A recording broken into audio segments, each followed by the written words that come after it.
Su-57 India റഷ്യയിൽ നിന്നും വാങ്ങുമോ ഇല്ലയോ എന്ന ഒരുപാട് ചോദ്യം നമുക്കുള്ളിൽ തന്നെ ഉണ്ട്. അതുമായി ബന്ധപ്പെട്ട പ്രധാനപ്പെട്ട ഒരു അപ്ഡേറ്റ് വന്നിട്ടുണ്ട്. രണ്ട് രാജ്യങ്ങളുടെ നേതാക്കന്മാർക്കും ഇടയിൽ പ്രധാനപ്പെട്ട ഒരു ടെലിഫോണിക് സംഭാഷണം നടന്നവസാനിച്ചു. കൂടെ ഇസ്രായേലിനും ഈജിപ്തിനും ഇടയിൽ 1979 ശേഷം, അതായത് അവസാനത്തെ സമാധാന കരാർ സൈൻ ചെയ്തതിനു ശേഷം ഇതുവരെയും ഇല്ലാത്ത രീതിയിലുള്ള ഒരു യുദ്ധ സംഘർഷം അധികമായിട്ടുണ്ട്. കഴിഞ്ഞ 3 ദിവസത്തിൽ 9-ലധികം തവണ ഇസ്രായേൽ അതിർത്തിക്ക് അരികിൽ പാരാട്രൂപ്പേഴ്സിനെ മോട്ടോർ പവർഡ് ഗ്ലൈഡേഴ്സ് ഉപയോഗിച്ച് ഇസ്രായേലിനെതിരെ ഈജിപ്ത് താഴെ ഇറക്കുന്ന ട്രെയിനിങ്ങുകൾ നടത്തി. ഇങ്ങനെ ഒരുപാട് കാര്യങ്ങൾ ഈ ഒരു വീഡിയോയിലൂടെ നമുക്ക് വിശദമായി അറിയാം.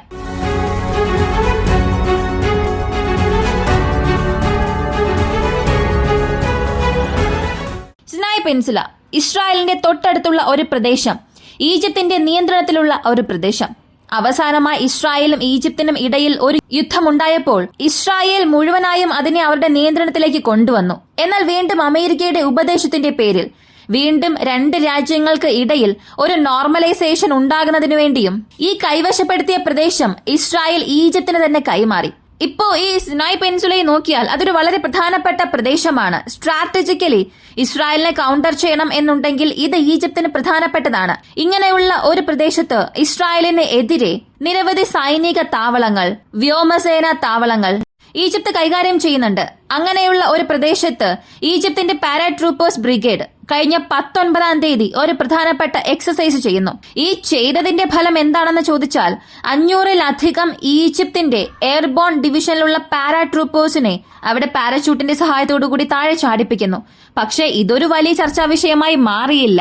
പകരം ഒക്ടോബർ 7-ാം തീയതി ഹമാസ് സംഘടനയിലെ ഹമാസ് അംഗങ്ങൾ എങ്ങനെയാണോ ഇസ്രായേലിനുള്ളിൽ നുഴഞ്ഞു കയറിയത്, അതായത് ഈ മോട്ടോർ പവർഡ് ഗ്ലൈഡേഴ്സ് ഉപയോഗിച്ച് അവരകത്തേക്ക് എങ്ങനെയാണോ കയറിയത്, കൃത്യം അതുപോലൊരു റെപ്ലിക്ക ഇവിടെ ഈജിപ്ത് ചെയ്തിട്ടുണ്ട്. ഇതൊരു പുതിയ കാര്യമാണോ? ഇതിനു മുൻപ് ഈജിപ്ത് ഇങ്ങനെ ചെയ്തിട്ടില്ല എന്ന് ചോദിച്ചാൽ, ഇതിനു മുൻപ് ഒരു 10 വർഷത്തെ ടൈം ലൈൻ എടുത്തു നോക്കിയാൽ 4-5 തവണ ഇതുപോലുള്ള ചില സംഭവങ്ങൾ അവർ ചെയ്തിട്ടുണ്ട്. പക്ഷേ 500 സൈനികരെ ഉപയോഗിച്ച് സിനായ് പെനിൻസുല ചെയ്തത് ഇതാണ് ആദ്യത്തേതും പ്രധാനപ്പെട്ട ഒന്ന്. അപ്പോ ഇത് വീണ്ടും ഈജിപ്തിനും ഇസ്രായേലിനും ഇടയിൽ ഒരു വലിയ തീപ്പൊരി തന്നെ ഉണ്ടാക്കിയിട്ടുണ്ട്.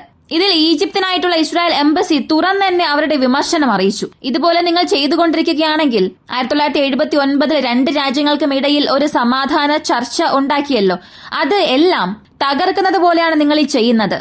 ഇങ്ങനെ ചെയ്തുകൊണ്ടിരിക്കുന്നത് രണ്ട് രാജ്യങ്ങൾക്കും നല്ലതല്ല എന്ന് ഒരു മുന്നറിയിപ്പ് തന്നെ നൽകി. അപ്പൊ ഈജിപ്തിനിടയിൽ ഇങ്ങനെ ഒരു പ്രശ്നം പോയിക്കൊണ്ടിരിക്കുന്ന അതേ സമയത്ത് റഷ്യ ഉക്രൈൻ യുദ്ധത്തിൽ വളരെ പ്രധാനപ്പെട്ട ട്വിസ്റ്റ് ആൻഡ് ടേൺസ് നടക്കുന്നുണ്ട്. സൗദി അറേബ്യയിൽ വെച്ച് സമാധാന ചർച്ച അവസാനിച്ചു. എന്നാൽ അങ്ങനെ നടന്ന സമാധാന ചർച്ചയ്ക്ക് ഉക്രൈനെ വിളിച്ചിട്ടില്ല. ഈ സംഭവങ്ങൾ എങ്ങനെയാണ് പോകുന്നതെന്ന് നിങ്ങൾ തന്നെ ശ്രദ്ധിക്കുക. അമേരിക്ക ഉക്രൈന്റെ മിനറൽസ് എടുക്കാൻ പോവുകയാണ്. റഷ്യ ഉക്രൈന്റെ ഭൂപ്രദേശങ്ങളെല്ലാം എടുക്കാൻ പോവുകയാണ്. എന്നാൽ ഈ കടം എന്ന ചോദ്യം വരുന്നുണ്ടല്ലോ, ഇത് ആരുടെ കൈകളിലേക്കാണ് പോകാൻ പോകുന്നത്? അല്ലെങ്കിൽ ഈ വായ്പ ആരടയ്ക്കാൻ പോകുന്നു? അത് മറ്റാരുമല്ല, അവിടെ വഞ്ചിതരായി നിൽക്കുന്ന യൂറോപ്പിന്റെ തലയിലേക്കായിരിക്കും ഈ മുഴുവൻ കടവും പോകാൻ പോകുന്നത്. ഞാനിങ്ങനെ പറയാൻ പ്രധാനപ്പെട്ട ചില കാരണങ്ങൾ ഉണ്ട്.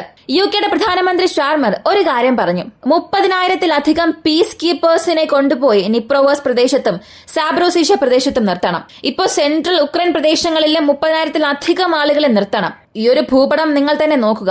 ഇത് കാണുമ്പോൾ തന്നെ നിങ്ങൾക്ക് മനസ്സിലാക്കാൻ സാധിക്കും. റഷ്യ ഉക്രൈൻ യുദ്ധം അവസാനിപ്പിക്കാൻ പീസ് കീപ്പേഴ്സ് അകത്തേക്ക് വരികയാണെങ്കിൽ അവർ അകത്തേക്ക് വരുന്ന പ്രദേശങ്ങളിലെല്ലാം ഇങ്ങനെയുള്ള സൈനികരെ നിർത്തണമെന്നുള്ളതാണ് ബ്രിട്ടന്റെ പദ്ധതിയിൽ വരുന്നത്. അപ്പോ അമേരിക്ക ഈ യുദ്ധം അവസാനിപ്പിക്കണമെന്ന് ചിന്തിച്ചാലും റഷ്യ ഈ യുദ്ധം അവസാനിപ്പിക്കണമെന്ന് ചിന്തിച്ചാലും അതിന് ബ്രിട്ടൻ ഇവിടെ സമ്മതിക്കില്ല.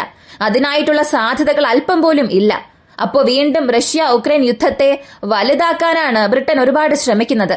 അവസാനമായി ഇവിടെ വഞ്ചിതരാകാൻ പോകുന്നത് യൂറോപ്യൻ യൂണിയനും ഉക്രൈനും മാത്രമാണ്. കാരണം രണ്ട് രാജ്യങ്ങൾ ഉക്രൈൻ വിഭവങ്ങൾ പിടിച്ചെടുക്കാൻ പോവുകയാണ്. 14 ട്രില്യണിലധികം പ്രകൃതി വിഭവങ്ങൾ റഷ്യ നിയന്ത്രിക്കുന്ന ഉക്രൈൻ പ്രദേശങ്ങളിലുണ്ട്. ഈ 14 ട്രില്യൺ എന്നത് ഈ റഷ്യ ഉക്രൈൻ യുദ്ധം ആരംഭിച്ച അന്നു മുതൽ ഇന്ന് വരെയും ഒരു 14 സെറ്റ് ഓഫ് സാമ്പത്തിക ഉപരോധം ഏർപ്പെടുത്തി. അതുപോലെ വീണ്ടും ഒരു 14 സെറ്റ് ഓഫ് സാമ്പത്തിക ഉപരോധം ഏർപ്പെടുത്തിയാൽ പോലും അതിനെ 3 തവണ ഓവർകം ചെയ്യുന്നത്ര നിധിയാണ് ഉക്രൈൻ ഭൂപ്രദേശത്ത് ഉള്ളത്. ബാക്കിയുള്ള വിഭവങ്ങൾ അമേരിക്ക എടുക്കാൻ പോവുകയാണ്. അപ്പോ ഈ കടം എന്ന കാര്യം മാത്രം യൂറോപ്യൻ യൂണിയനും യൂറോപ്യൻ യൂണിയനിലെ ഉക്രൈനെ സഹായിക്കുന്ന രാജ്യങ്ങളുടെയും തലയിലായിരിക്കും വീഴാൻ പോകുന്നത്. ഇത് ആരെ കൊണ്ടും മാറ്റാൻ സാധിക്കില്ല. പക്ഷേ ഇവിടെ ഒരു കറുത്ത ആട് ഒളിഞ്ഞിരിപ്പുണ്ട്. അത് ആരാണെന്ന് അറിയണ്ടേ? അമേരിക്കയോ UK-യോ യൂറോപ്യൻ യൂണിയനോ ഉക്രൈനോ ആരുമല്ല. ഈ റഷ്യ ഉക്രൈൻ യുദ്ധം കാരണം മറഞ്ഞിരുന്ന് കൂടുതൽ നേട്ടം ലഭിക്കുന്നത് ചൈനയ്ക്കാണ്. ഇപ്പൊ ആ ചൈനയ്ക്കും റഷ്യ ഉക്രൈൻ യുദ്ധം നടന്നേ തീരൂ. അങ്ങനെ നടന്നാൽ മാത്രമേ ഡിസ്കൗണ്ടഡ് പ്രൈസിൽ കൂടുതൽ ഓയിൽ അവർക്ക് വാങ്ങാൻ സാധിക്കൂ, അവരുടെ എക്കണോമി ബൂസ്റ്റ് ചെയ്യാൻ സാധിക്കൂ. അപ്പോൾ റഷ്യ ഉക്രൈൻ യുദ്ധം അവസാനിപ്പിക്കാൻ പോകുന്നത് ആർക്ക് നിരാശയല്ലെങ്കിലും ചൈനയ്ക്ക് അതൊരു വലിയ നിരാശ തന്നെയാണ്, നഷ്ടമായി മാറും. കാരണം റഷ്യ ഉക്രൈൻ യുദ്ധം അവസാനിക്കുകയാണെങ്കിൽ മുഴുവനായും അമേരിക്കയുടെ ശ്രദ്ധ ഇവിടെ ചൈനയെ നോക്കി തിരിയും. അത് ചൈന ഒരിക്കലും ആഗ്രഹിക്കില്ല. അപ്പൊ കാര്യങ്ങളെല്ലാം ഇങ്ങനെ ചൂടുപിടിക്കാൻ തുടങ്ങിയിട്ടുണ്ട്. തീർച്ചയായും ഒരുപാട് twist and turns Russia Ukraine യുദ്ധത്തിൽ അറിയാൻ സാധിക്കും. അടുത്ത് ഉക്രൈന്റെ ഒരു MiG-29 കുറിച്ചുള്ള വാർത്തയാണ്. ഒരു black colour painted MiG-29 Ukraine ഇറക്കിയിട്ടുണ്ട്. സത്യത്തിൽ ഇതൊരു വലിയ കാര്യമായി മാറിയത് അതിന്റെ നോസ് പ്രദേശത്തുള്ള വൈറ്റ് എംപ്ലമാണ്. ഇത് ഗോസ്റ്റ് ഓഫ് കീവിന്റെ മാർക്കാണ്. ഈ MiG-29 ഇപ്പൊ പുറത്തു വന്നത് മാത്രമല്ല, ഇതൊരു വലിയ ഡിബേറ്റ് തന്നെ ഉണ്ടാക്കിയിട്ടുണ്ട്. ഒരു പക്ഷേ സൈക്കോളജിക്കലായി ഉക്രൈൻ എന്തെങ്കിലും ചെയ്യാൻ ആഗ്രഹിക്കുന്നുണ്ടോ? സൈക്കോളജിക്കലായി റഷ്യയെ ടൈറ്റ് ചെയ്യാൻ അവരെന്തെല്ലാം ചെയ്യാൻ സാധിക്കുമോ അതെല്ലാം ചെയ്യുന്നുണ്ട്. ഏകദേശം 80% ഇതൊരു സൈക്കോളജിക്കൽ ഓപ്പറേഷൻസിന് വേണ്ടി മാത്രമാണ്. കാരണം ഗോസ്റ്റ് ഓഫ് കീവ് എന്ന കോൺസെപ്റ്റ് റഷ്യൻ സൈനികരെ തുരത്തി ഓടിക്കാൻ വേണ്ടി മാത്രം പ്രയോഗിക്കുന്നതാണ്. അപ്പോ വീണ്ടും അവരുടെ ക്യാമഫ്ലാഗ് പാറ്റേൺ മാറ്റിയിട്ടുണ്ട്. ഇതിൽ നിങ്ങൾക്കൊരു സംശയം വരാം, ക്യാമഫ്ലാഗ് പാറ്റേൺ മാറ്റിയത് എങ്ങനെ ഒരു വലിയ കാര്യമായി മാറുമെന്ന്. പൊതുവെ ഈ വിമാനങ്ങളുടെ നിറം അല്ലെങ്കിൽ ക്യാമഫ്ലാഗ് പാറ്റേൺ എന്നത് 2 കാര്യങ്ങൾക്ക് വേണ്ടി ഉപയോഗിക്കും. ഒന്നാമത്തേത്, വിഷ്വലി ആ വിമാനം ആകാശത്തിൽ പറന്നുകൊണ്ടിരിക്കുമ്പോൾ അല്ലെങ്കിൽ ഡെസേർട്ടഡ് ബേസ് ഓപ്പറേഷൻസിൽ ഈ വിമാനങ്ങൾ പറക്കുമ്പോൾ ശത്രുക്കൾക്ക് പെട്ടെന്ന് അതിനെ കണ്ടുപിടിക്കാൻ സാധിക്കില്ല. ഇപ്പോ ഇസ്രായേലിന്റെ F-16 എടുക്കുകയാണെങ്കിൽ അത് മുകളിൽ നിന്ന് നോക്കിയാൽ അതിന്റെ താഴെയുള്ള ഗ്രൗണ്ട് സർഫസുമായി മാച്ച് ചെയ്യുന്ന രീതിയിൽ പെയിൽ യെല്ലോ കളറിലായിരിക്കും അത് ഉണ്ടാവുക, ബ്രൗണിഷ് കളറിലും ഉണ്ടാകും. വിഷ്വലി കാണുമ്പോൾ പൈലറ്റ്സിന് വളരെ എളുപ്പത്തിൽ അതിനെ കണ്ടെത്താൻ സാധിക്കില്ല. F-22 റാപ്റ്റർ, F-35 ഇവയെല്ലാം കൂടുതലായും ഇൻഫ്രാറെഡ് ഒബ്സർവിംഗ് മെറ്റീരിയൽസ് ആയിരിക്കും. Su-30, Su-35 ഒക്കെ നോക്കിയാൽ ആകാശത്തിന്റെ നിറവുമായി മാച്ച് ആകുന്ന രീതിയിലായിരിക്കും അത് ഉപയോഗിച്ചിട്ടുണ്ടാവുക, വിഷ്വലി ഡേ ടൈമിൽ അതിനെ കണ്ടുപിടിക്കാതിരിക്കാൻ വേണ്ടി. പക്ഷെ ഇതിനും അപ്പുറം മറ്റൊരു പ്രധാനപ്പെട്ട കാര്യം, ഈ വിമാനങ്ങളുടെ ക്യാമഫ്ലാഗ് പാറ്റേണിൽ ഇൻഫ്രാറെഡ് സിഗ്നേച്ചേഴ്സിനെ മ്യൂട്ട് ചെയ്യുന്നതിനും അല്ലെങ്കിൽ അതിന്റെ ഹോട്ട് പോയിന്റ്സ് ഉണ്ട് അതിനെ മറിച്ചു വയ്ക്കുന്നതിനും ഈ പെയിന്റിംഗ് സഹായിക്കും. ഇതിന്റെ പ്രധാനപ്പെട്ട ചില വിമാനങ്ങൾ F-22 Raptor, Eurofighter typhoon, F-35, റഷ്യയുടെ Su-57 ഇങ്ങനെയുള്ള വിമാനങ്ങൾ ആ ഒരു പാറ്റേണിലായിരിക്കും വരിക. അപ്പോൾ മുഴുവനായും സൈക്കോളജിക്കൽ ഓപ്പറേഷൻസിന് വേണ്ടിയാണ് ഈ ഒരു കോൺസെപ്റ്റ് വീണ്ടും ഉക്രൈൻ ചെയ്തിട്ടുള്ളത്. Su-57 റഷ്യ, ഇന്ത്യ ഈ ഒരു ടോപ്പിക്കിനെ സംബന്ധിച്ചിടത്തോളം പ്രധാനപ്പെട്ട ഒരു ടെലിഫോണിക് കോൺവെർസേഷൻ ഈ 2 രാജ്യങ്ങളുടെ നേതാക്കന്മാർക്കുമിടയിൽ ഉണ്ടായിട്ടുണ്ട്. പ്രധാനമായും Su-57 ഡീലിനെ അടിസ്ഥാനമാക്കി. ഏകദേശം F-35 നമ്മൾ വാങ്ങുന്നില്ല എന്നുള്ളത് ഇവിടെ അവസാനിച്ചൊരു കാര്യമാണ്. F-35 തീർച്ചയായും ഇന്ത്യ വാങ്ങാൻ പോകുന്നില്ല. ഇപ്പൊ Su-57 സംബന്ധിച്ച് തീർച്ചയായും ഇത് ഇന്ത്യ വാങ്ങണം. അതിന് ഒരുപാട് അഡ്വാൻറ്റേജും പറയുന്നുണ്ട്.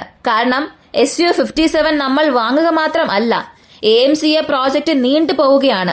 അതിനിടയിൽ നമ്മൾ ഈ വിമാനങ്ങൾ വാങ്ങുകയാണെങ്കിൽ Su-57 മാത്രമല്ല, ഇതിന്റെ ഒരു അപ്ഡേറ്റഡ് വേരിയന്റ് നമ്മുടെ സാങ്കേതിക വിദ്യയിൽ നമുക്ക് തന്നെ നിർമ്മിക്കാൻ സാധിക്കും. അപ്പോൾ AMCA എന്നത് 5th ജെൻ ഫൈറ്റർ ജെറ്റ് എന്ന് മാത്രമല്ല 5+ ജനറേഷൻ ഫൈറ്റർ ജെറ്റും നമുക്ക് ഇൻക്ലൂഡ് ചെയ്യാൻ സാധിക്കും. കാരണം പാകിസ്ഥാൻ എത്രയും പെട്ടെന്ന് ചൈനയിൽ നിന്ന് 5th ജെൻ എയർക്രാഫ്റ്റ് വാങ്ങാൻ പോവുകയാണ്. ചൈന ഇതിനകം 6th ജെൻ വരെയും പോയി. അപ്പോൾ ഈ ഒരു ടെക്നോളജിക്കൽ ഗ്യാപ്പ് നമ്മൾ ഉടൻ തന്നെ ഫില്ല് ചെയ്യണമെന്നുണ്ടെങ്കിൽ Su-57 ആണ് ബെസ്റ്റ് ഓപ്ഷൻ. ഇങ്ങനെയാണ് ഡിബേറ്റ് ഹീറ്റ് ആകാൻ തുടങ്ങിയത്. അപ്പോ എന്നെ സംബന്ധിച്ച് ഈ ഒരു ചോദ്യം ഒരുപാട് തവണ ചോദിച്ചിട്ടുണ്ട്. അവസാനമായി ഒന്നുകൂടെ ചോദിക്കുന്നുണ്ട്, ഏത് വിമാനമാണ് ഇന്ത്യക്ക് ആവശ്യം? കൂടാതെ ഈജിപ്ത് ഇപ്പൊ ചെയ്യുന്ന കാര്യങ്ങൾ ശരിക്കും ഒരു യുദ്ധ സാഹചര്യത്തെയാണോ കാണിക്കുന്നത്, അല്ലെങ്കിൽ മറ്റെന്തെങ്കിലും സൈക്കോളജിക്കൽ ഓപ്പറേഷൻസിന് വേണ്ടിയാണോ ഇങ്ങനെ ചെയ്യുന്നത്? നിങ്ങളുടെ അഭിപ്രായം കമന്റിൽ പറയുക. ഇങ്ങനെയുള്ള വീഡിയോസ് ആണ് താല്പര്യമുള്ളവരാണ് നിങ്ങളെങ്കിൽ ഇപ്പോൾ തന്നെ നമ്മുടെ ചാനൽ സബ്സ്ക്രൈബ് ചെയ്യുക. മറ്റൊരു വീഡിയോയുമായി വീണ്ടും കാണാം.